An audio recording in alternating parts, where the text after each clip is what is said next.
భారత్లో మారుతున్న క్రెడిట్ సంస్కృతి ఒకప్పుడు భారతీయుల అప్పు అంటే భయపడేవాళ్ళు.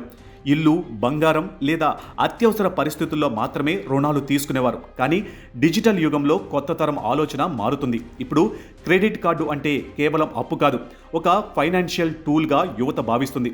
Online shopping, food delivery, travel bookings, OTT subscriptions, ప్రతి చిన్న అవసరానికి క్రెడిట్ కార్డు వినియోగం పెరుగుతుంది. ముఖ్యంగా 18 నుంచి 30 ఏళ్ల మధ్య ఉన్న జెన్ జెడ్ వినియోగదారులు ఈ మార్పులో కీలక పాత్ర పోషిస్తున్నారు. వీరి జీవనశైలి పూర్తిగా డిజిటల్ ఆధారంగా మారింది.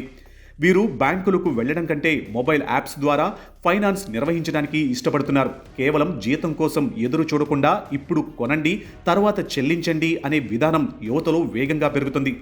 చిన్న పట్టణాల నుంచి భారీ మార్పు ఈ క్రెడిట్ విప్లవంలో మరో ముఖ్యమైన అంశం.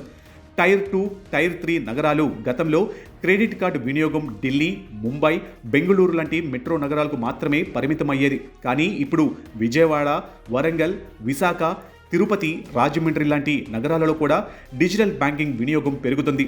ఇంటర్నెట్ విస్తరణ, యూపీఐ ప్రభావం, సులభమైన బ్యాంకింగ్ సేవలు దీనికి కారణం. ఈ మార్పును బ్యాంకులు కూడా అవకాశంగా చూస్తున్నాయి. యువ కస్టమర్లను ఆకర్షించేందుకు క్యాష్ బ్యాక్లు, రివార్డు పాయింట్లు, ట్రావెల్ బెనిఫిట్స్, డిజిటల్ ఆఫర్లు ఇస్తున్నాయి.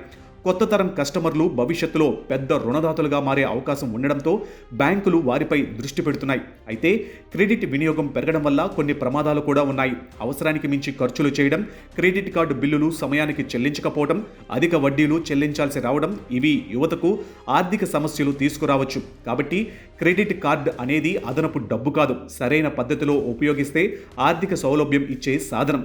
భారత్లో కొత్త తరం క్రెడిట్ను కొత్త కోణంలో చూస్తుంది. జెన్ జెడ్ చిన్న పట్టణాల వినియోగదారులు కలిసి దేశ ఆర్థిక వ్యవస్థలో కొత్త మార్పుకు కారణమవుతున్నారు.